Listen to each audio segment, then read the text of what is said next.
Hi there, this is Loise. Welcome back to my channel. It's my hope and trust that you're doing well wherever you are and you are working very hard to flatten the curve. Okay? Alright, I just want to come here and give you a very quick update on the express entry profiles.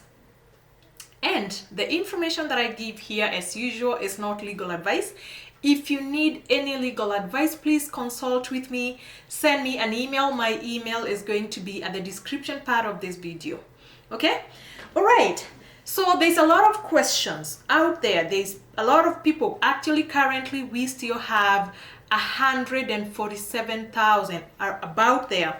147,000 people with express entry profiles which are active. Okay? And there's a lot of questions. People are reaching out to me. People don't know what to do. People don't know whether they're going to be invited or not. They don't know the impact of COVID-19 on the express entry. And to be sincere, I do not know what's gonna happen. Nobody knows right now because this is a fluid situation that is unfolding every day. We don't know when we're gonna get back to business.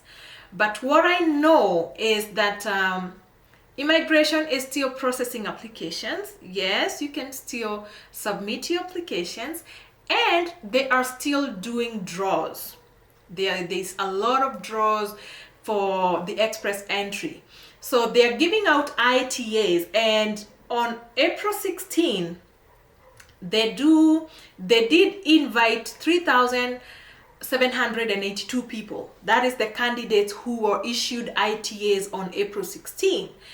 And I also realized that a lot of the people who were invited, actually all the candidates who were invited were in the Canadian experience class.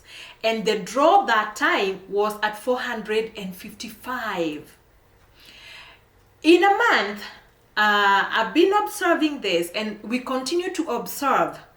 So we are observing the situation, but in a month, I've realized there's a trend that they are only issuing invitations to PNPs, that is provincial nominations and Canadian experience classes only. Okay? I don't know whether now that is policy. I'm not sure about that, but that is just my observation that in the last 1 month, the trend out there is the invitations are only going out to provincial nominations and Canadian experience classes. And I think the reason they are doing that is because majority of the PNPs and CECs are applicants. They are already in Canada. So those are people who don't need to travel in Canada, and they're not going to be impacted by the COVID-19 travel restrictions. So they're already here. Okay? So those ones, they are in a better position to get the invitations and finish off their immigration programs. Okay? That said, if you are abroad and you have your profile open, it doesn't mean that you don't have hope. What we're holding on to is hope right now. And we hope that things are going to turn around and we're going to be able now to have invitations. They're going to be able to have invitations into the other classes. Okay? Soon. I don't know when that is again, and I'm avoiding speculation. I really want to stay away from speculation because I don't want to give misinformation. Okay? However, that said, I just want to tell you that this is the perfect time to prepare. Please prepare.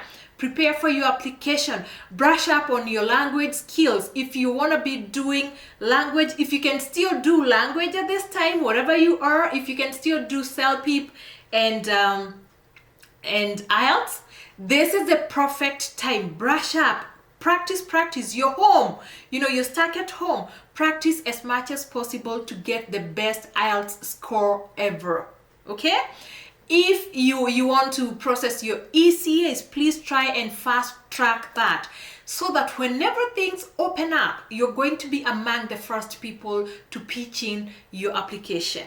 Because what I see, and I talked about the 147,000 candidates in the pool right now.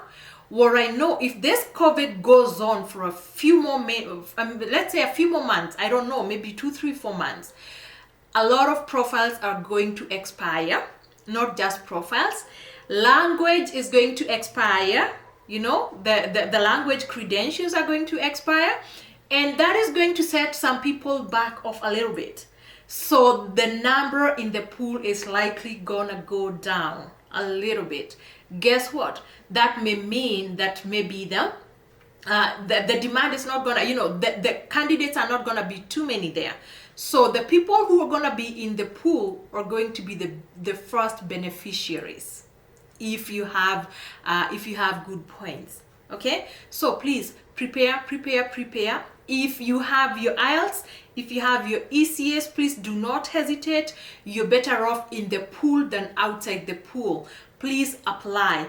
If you have any skills which are attractive to any program, to any province, this is the time now to start hunting for individual provinces and see what jobs are in demand, what skills are in demand, and you can pursue your provincial nomination. There are also alternatives to express entry. Yes, express entry is not the only way that you can come here. And when I say alternatives, I'm talking about the Atlantic Immigration Pilot. I'm talking of the Rural Northern Immigration. I know some of them are not processing or maybe they have halted applications right now, but please look at those and see what else you can do besides the express entry. But all in all, this is the time for you to prepare, because guess what? In every calamity, there's going to be a silver lining. Maybe this is your silver lining. And after every recession, there's always going to be a bounce back. Will you be ready for the bounce back? Will you be ready when things reopen, so that you're not scrambling? I know there's going to be a lot of people at that time trying to apply. So the demand will go up again, and most likely the points are gonna go up again. So please do your best at this point. Okay? All right. Thank you so much. Thank you for joining me. Please stay safe. Thank you. Bye.